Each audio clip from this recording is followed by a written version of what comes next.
हरे कृष्णा। आज का टॉपिक है खुद की गलती है लेकिन मान नहीं रहा है कोई। तो उस पर्सन के क्या है राइट नाउ जज्बात, यानी कि उनकी करंट फीलिंग्स जानने की कोशिश करेंगे आज की रीडिंग से। दो डेक है, दोनों में से लेंगे 8 कार्ड्स। तो शुरुआत करते हैं कार्ड शफल करके। जनरल कलेक्टिव रीडिंग है, जिसका मतलब है ये किसी का भी पर्सनल रीडिंग नहीं है। आपकी सिचुएशन के साथ जो कार्ड्स रेजोनेट हो रहे हैं सिर्फ उन्हीं के ऊपर आपको ध्यान देना है।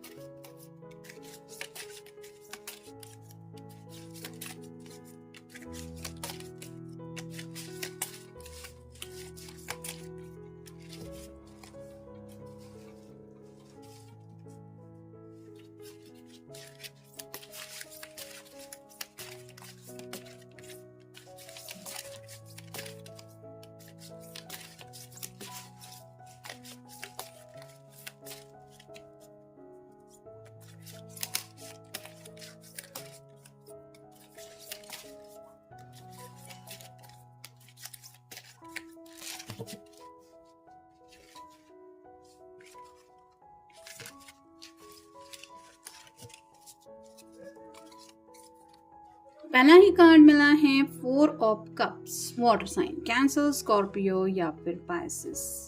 इनके इर्द गिर्द कुछ ऑप्शंस है, यानी कि जैसे यहाँ पे आप देख सकते हैं 3 कप है जो बताते हैं कि इस पर्सन के साथ जिंदगी में आगे बढ़ने को लेके शायद कुछ लोग इंटरेस्टेड हैं या फिर इनके सामने मैरिज प्रपोजल्स वगैरह भी हो सकते हैं। अगर डेटिंग वगैरह करने में ये पर्सन इंटरेस्ट रखता है तो हो सकता है डेटिंग के भी कुछ ऑप्शंस हैं। लेकिन ये जो पर्सन है वो आप ही के ख्यालों में खोया हुआ है। इसको वो पल याद आ रहे हैं जो आप दोनों ने साथ में बिताए थे। आपकी प्यारी बातें हो, आपका नेचर हो, आपका टोटल अंडरस्टैंडिंग का स्वभाव हो, ये सब बातें उनको ट्रिगर कर रही हैं। यानी कि हो सकता है आपने इनके स्वभाव को लेके इनसे कुछ कहा है और इनको शायद कुछ ऐसी बातें भी बोली है जिसकी वजह से ये समझ जाए कि इनकी गलती कहाँ पे हो रही है, लेकिन फिर भी ये नज़रअंदाज करते गए। और आपको अगर ऐसा लगता है कि उन बातों के ऊपर ये गौर नहीं कर रहे हैं, तो ऐसा नहीं है। जब भी ये अकेले होते हैं तो उन बातों को लेके ये सोच रहे हैं या सोचते रहते हैं। लेकिन जैसे आप कह रहे हैं ना कि बदलाव इतना इजी नहीं होता, तो अगर कोई इंसान खुद को बदलना भी चाहता है तो वो खुद के ऊपर तो होता ही है, लेकिन ऑब्वियसली थोड़ा वक्त लगता है। तो वैसा ही शायद इस पर्सन को भी वक्त लग रहा है। फिर है 4 of pentacles, earth sign, Taurus, Virgo या फिर कैप्रिकॉर्न। इस पर्सन को हो सकता है इनसिक्योरिटीज काफ़ी ज़्यादा सताती रहती है, यानी कि आपके ऊपर भी ये हक जमाना चाहते हैं। साथ ही साथ ये अपने फैमिली को लेके भी काफ़ी ज़्यादा पॉजिटिव है, मतलब अपने घर वालों के बारे में भी ये कुछ बुरा नहीं सुन सकते। ऑब्वियसली होता ही है, हम घर वालों को लेके किसी की भी जुबान से कुछ सुन के नहीं लेते, लेकिन जब बात होती है सही गलत की, फिर भी अगर पर्सन अपने घर वालों की साइड लेके उस गलती को सही मान रहा होता है तो यहाँ पे बात बदल जाती है। और शायद राइट नाउ भी यहाँ पे वही हो रहा है, मतलब उनको शायद पता है गलती कहाँ पे है, लेकिन वो एक्सेप्ट करने को तैयार नहीं है क्योंकि वो बात आ रही है उनके अपनों की। फिर है 3 of hands, fire sign, Aries, Leo या फिर सैजिटेरियस। यहाँ पे भी आप देख सकते हैं इस पर्सन के पास ऑप्शन है, मतलब ज़िंदगी में आगे बढ़ना है तो कुछ प्लान्स है जिसके ऊपर ये वर्कआउट कर सकते हैं, लेकिन फिर भी ये पर्सन इंतज़ार कर रहा है। जैसे ये सामने आते हुए जहाज़ को देख रहा है, वेट एंड वॉच की एनर्जी में है, वैसे ही हो सकता है कुछ डिसीजन मेकिंग इनका राइट नाउ चल रहा है। यानी कि आपने अगर कमिटमेंट को लेके इनसे कुछ सवाल जवाब किए हैं तो उसके बारे में भी ये पर्सन सोच विचार कर रहे हैं। नेक्स्ट है 8 of pentacles, earth sign, Taurus, Virgo या फिर कैप्रिकॉर्न। यहाँ पे आप देख सकते हैं पूरे के पूरे पेंटिकल्स जो है वो सिर के ऊपर यहाँ पे लटके हुए हैं। वैसे ही इस पर्सन के ऊपर आप कह सकते हैं फाइनेंशियल थोड़ा सा ख्याल हावी रहता है, यानी कि पैसों को लेके थोड़ा ज़्यादा ये सोचने वाले इंसान हो सकते हैं। मे बी आपने इस पर्सन को पहले भी बताया हुआ हो सकता है कि अपने दिल की ख्वाहिशों के बारे में सोचो, ना कि पैसों को इम्पोर्टेंस दो। और ये पर्सन अगर हद से ज़्यादा वर्कोहॉलिक है तो हो सकता है इन्होंने उस ऑप्शन को चुना, यानी कि काम पहले आता है, सक्सेस पहले आता है, फिर ज़िंदगी के अपने खुद के जो डिसीजन है वो बाद में आते हैं। ऐसा शायद इनका रवैया रहा हुआ हो सकता है। और किसी किसी के साथ तो ये भी है कि फैमिली प्रेशर बहुत ज़्यादा है इस पर्सन के ऊपर, जिस वजह से ये अपने ज़िंदगी के कुछ फैसले पेंडिंग रखते हैं। और अभी भी शायद ये पर्सन वैसा ही कर रहे हैं, मतलब घर वाले भले ही उनके डिसीजन में शामिल नहीं हो रहे, लेकिन ये उनके अगेंस्ट जाने को तैयार नहीं है। नेक्स्ट है द वर्ल्ड। ये पर्सन अपनी दुनिया में खुश रहने की कोशिश करता है, यानी कि उनके इर्द गिर्द जो लोग हैं उनके साथ ये अपने की तरफ से पूरी एडजस्टमेंट देने की कोशिश करते हैं। मतलब दिल से भले ही ये पर्सन खुश हो या ना हो, ये लोगों को ऐसा दिखाते हैं कि जैसे मुझे कुछ फ़र्क नहीं पड़ता, I am okay with everything. तो राइट नाउ भी इनका यही चल रहा है, ये बस दिखावा करने की कोशिश कर रहे हैं कि मेरे साथ सब कुछ सही चल रहा है या फिर मुझे कुछ फ़र्क नहीं पड़ता कि भले ही तुम बात करो ना करो। लेकिन इन रियल तो जैसा कि पहले ही कार्ड में हमने देखा, काफ़ी ज़्यादा ये आपको याद करते रहते हैं। फिर है 10 of wands, fire sign Aries, Leo या फिर सैजिटेरियस। इन रियल तो ये पर्सन काफ़ी ज़्यादा हेवी बर्डन से गुजर रहा है, काफ़ी ज़्यादा बोझ फील कर रहे हैं। ये घर वालों के प्रेशर का बोझ हो सकता है। अगर फाइनेंशियल कुछ बातों को लेके ये ज़्यादा सोचते हैं तो मे बी उस बात का भी हो सकता है। और अपने ज़िंदगी के मसले तो हैं ही, जिसको लेके भी इनको लग रहा है कि ये अकेले ही हैं जो इस सब से गुजर रहे हैं, यानी कि सफरिंग चल रही है, हैप्पीनेस बिल्कुल भी नहीं फील कर रहे हैं। नेक्स्ट द डेविल, कैप्रिकॉर्न का कार्ड है। यहाँ पे भी आप देख सकते हैं फायर ही फायर है, तो ये पर्सन अंदर से काफ़ी ज़्यादा जल रहा है, तड़पते रहते हैं वो आपके प्यार के लिए, लेकिन कंट्रोल इश्यूज़ है।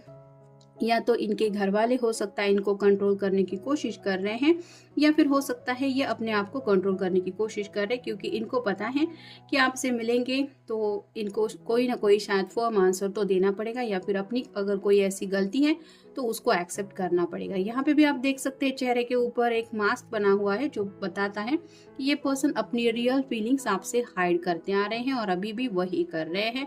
फाइनल कार्ड है 9 ऑफ पेंटिकल्स और साइन टॉरस, वर्गो या फिर कैप्रिकॉर्न। इन रियल तो ये पर्सन जिंदगी में सेटल होना चाहता है। 8 ऑफ पेंटिकल्स के बिल्कुल नीचे ये कार्ड आया है, मतलब कहीं ना कहीं इनकी ख्वाहिशें तो है, अगर सब कुछ सही हो जाए तो इनको पता है कि इनको जिंदगी का वो खजाना हैप्पीनेस का मिल जाएगा जहाँ पे वो सब खुशियाँ इनको मिल जाएगी। लेकिन 10 मतलब कंप्लीशन का कार्ड होता है, तो ये चाहते हैं कि इनकी खुशियों में सब कुछ सही हो और सब लोग शामिल हो जाएं, जो शायद हो नहीं पा रहा है। और इसी बात को लेके ये अकेलापन महसूस कर रहे हैं कि आखिर क्यों लोग इनको नहीं समझ पाते। फिर है एडिक्शन। तो एडिक्शन इन द सेंस कि कुछ ऐसी उनकी आदतें हैं जो शायद ये चेंज करने के बारे में सोच रहे हैं, चेंज करना चाहते हैं। स्मोक ड्रिंक वगैरह भी हो सकता है, या फिर एडिक्शन इन द सेंस कि कई बार ऐसा होता है कि इमोशनल इंसान ज़्यादा होता है, जिस वजह से कुछ डिसीजन मेकिंग नहीं होता, डिपेंडेबिलिटी होती है और कहीं ना कहीं दूसरों के ऊपर ज़्यादा निर्भर बना हुआ होता है इंसान। तो वहाँ पे यहाँ पे शायद ऐसी ही बात आ रही है। नेक्स्ट है एक्स लवर। तो ये कार्ड रिवर्स आया है जो बताता है कि अगर कोई थर्ड पार्टी सिचुएशन में था, मैंने कहा है अगर, ज़रूरी नहीं है कि सब लोग होंगे, जो लोग हैं उनके लिए ये कार्ड है। तो ये पर्सन उस रिलेशनशिप से बाहर आ रहा है, मतलब अगर झगड़ा इस वजह से हुआ था कि इस पर्सन ने थर्ड पार्टी सिचुएशन में एंट्री की थी, तो यहाँ पे ये कार्ड बता रहा है कि उस एंट्री से ये एग्जिट ले रहे हैं, यानी कि उस रिश्ते से शायद ये पर्सन बाहर निकल चुके हैं, लेकिन ये गलती नहीं मानना चाहते कि हाँ इन्होंने गलती की थी। मतलब प्यार में आपके साथ होते हुए भी अगर इन्होंने ऐसी कुछ हरकतें की है, मैंने कहा अगर, ज़रूरी नहीं है कि सबके साथ ये कार्ड जा रहे हैं, जिन लोगों के साथ जा रहे हैं सिर्फ वही लोग उस कार्ड को सीरियसली ले। तो ये पर्सन आपको बताना नहीं चाहते कि इस रिश्ते से उन्होंने एग्जिट ली है। फिर है एंग्जाइटी। काफ़ी ज़्यादा उनको इमोशंस तकलीफ दे रहे हैं और इमोशनली बैगेज फील कर रहे हैं। मतलब जब इंसान को अपनी गलती का एहसास हो जाता है तो कहीं ना कहीं थोड़ा सा फ्रस्ट्रेशन वगैरह फील होता है कि अब मेरा क्या होगा, कैसे सब होने वाला है, ऐसी ही इनकी थोड़ी एनर्जी है। फिर है टेक्स्ट मैसेज। मन तो इनका काफ़ी ज़्यादा कर रहा है कि आपसे बातें करें, लेकिन सामने से बात करने की हिम्मत नहीं हो रही। हो सकता है ये पर्सन मैसेज टाइप वगैरह करते हैं फिर डिलीट कर देते हैं, बस सेंड करना ये उनके लिए इम्पॉर्टेंट है और उनको पता है कि ये सामने से कम्युनिकेट करेंगे तो शायद बातें सब सही हो जाएगी, लेकिन बात आ रही है हिम्मत की। फिर है साइंस एंड सिंक्रोनिसिटीज़।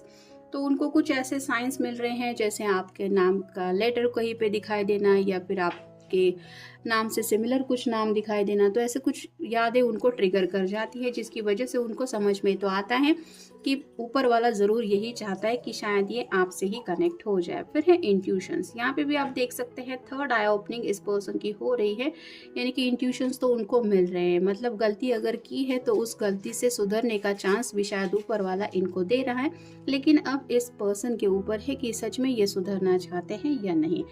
नेक्स्ट है मैग्नेटिक अट्रैक्शन। तो बिल्कुल कैप्रिकॉर्न के डेविल के ऊपर ये कार्ड आया है राइट नाउ। तो उनके दिलो दिमाग में आपको लेके काफ़ी ज़्यादा अट्रैक्शन फील हो रहा है। और जैसे यहाँ पे भी बात आ रही है क्लोजनेस की, तो इस तरह से भी पैशनेटली आपके साथ कनेक्ट होने का भी उनका मन करता है। और फाइनल कार्ड है रिटलेशंस। ये कार्ड बताता है कि उनके दिलो दिमाग में ऐसा चल रहा है कि जैसे कहीं ना कहीं यूनिवर्स इनसे बदला लेने की कोशिश कर रहे हैं, या फिर यूनिवर्स इनको कुछ सबक सिखाने की कोशिश कर रही है जिसकी वजह से इनकी मर्जी के मुताबिक कुछ नहीं हो रहा। तो अपने आप को जो सबक सीखने को मिल रहा है उसके बारे में ये काफ़ी ज़्यादा समझ रहे हैं कि कहीं ना कहीं उनको कुछ बातों का एहसास होने के लिए शायद उनके साथ ऐसा सब हो रहा है। और ये भी एक एनर्जी है जो इनको काफ़ी ज़्यादा फ्रस्ट्रेशन में डाल रही है। तो ये था आज का रीडिंग, जनरल रीडिंग है। आपके साथ जितना रेजोनेट हो उतना ले लीजिए। मिलेंगे नेक्स्ट रीडिंग में।